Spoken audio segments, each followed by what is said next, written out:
అందరికీ నమస్కారం. Welcome back to rainbow home cooking.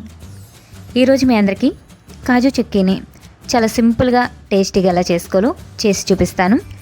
Taste చాలా బాగుంటుంది, ఇంకా రెసిపీ కూడా చాలా ఈజీ. దీనికోసం ముందుగా 2 కప్పుల వరకు కాజుని తీసుకుంటున్నాను. 2 కప్పులకి 1 కప్పు బెల్లం తీసుకోవాలి.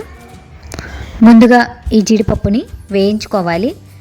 లో ఫ్లేమ్ మీద ఒక మందపాటి కడాయి కానీ ఏదైనా తీసుకుని లో ఫ్లేమ్ మీద దీన్ని కొంచెం కలర్ చేంజ్ అయ్యేంత వరకు, అంటే కొంచెం క్రిస్పీగా అయ్యేంత వరకు కూడా ఆయిల్ ఏమీ లేకుండా ఇలా వేయించుకోవాలి. ఇలా కలర్ చేంజ్ అయిన తర్వాత వీటిని పక్కకు తీసేసుకుని చల్లార్చుకోవాలి. తర్వాత బెల్లం 1 కప్పు తీసుకుని దీనిలో 1/2 కప్పు వరకు వాటర్ యాడ్ చేసుకోవాలి. బెల్లం కరిగిన తర్వాత బెల్లంలో డస్ట్ పార్టికల్స్ ఏమైనా ఉంటే వాటిని ఒకసారి ఫిల్టర్ చేసేసుకోవాలి. ఇలా ఫిల్టర్ చేసుకున్న తర్వాత మళ్ళీ స్టవ్ మీద పెట్టుకుని ముద్దర తీగ పాకం వచ్చేంత వరకు కూడా వాటర్లో వేసుకుని చెక్ చేసుకుంటూ ఉండాలి. ఇది చేత్తో పట్టుకుంటే కొంచెం ఉండలాగా అవ్వాలండి, అంతవరకు కూడా కలుపుకుంటూ ఉండాలి. ఒకసారి వాటర్లో వేసుకుని చెక్ చేసుకుంటున్నాను.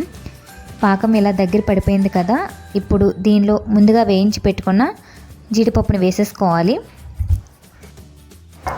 వేసుకున్న తర్వాత ఇలా దగ్గర పడే వరకు కలుపుకుంటూ ఉండాలి. ఇలా దగ్గర పడిపోయిన తర్వాత స్టవ్ ఆఫ్ చేసేసుకుని ఒక ప్లేట్కి నెయ్యిని అప్లై చేసుకుని దీనిలో వేసేసుకోవాలి. టేస్ట్ చాలా బాగుంటుంది. ఇంట్లోనే ఇలా చాలా సింపుల్గా మనం కాజు చిక్కీని చేసేసుకోవచ్చు. చాలా సింపుల్ రెసిపీ. ఇలా చల్లారిన తర్వాత ముక్కలుగా కట్ చేసుకోవడమే. చాలా సింపుల్ రెసిపీ, పెద్దగా టైం కూడా తీసుకోదండి, చాలా ఈజీగా చేసేసుకోవచ్చు. చూసారు కదా, కాజు చిక్కీని చాలా సింపుల్గా ఇంట్లోనే ఎలా చేసుకోవాలో చేసి చూపించాను కదా. టేస్ట్ చాలా బాగుంటుంది. మీరు కూడా ఒకసారి ఈ రెసిపీని ట్రై చేసి చూడండి. Thanks for watching.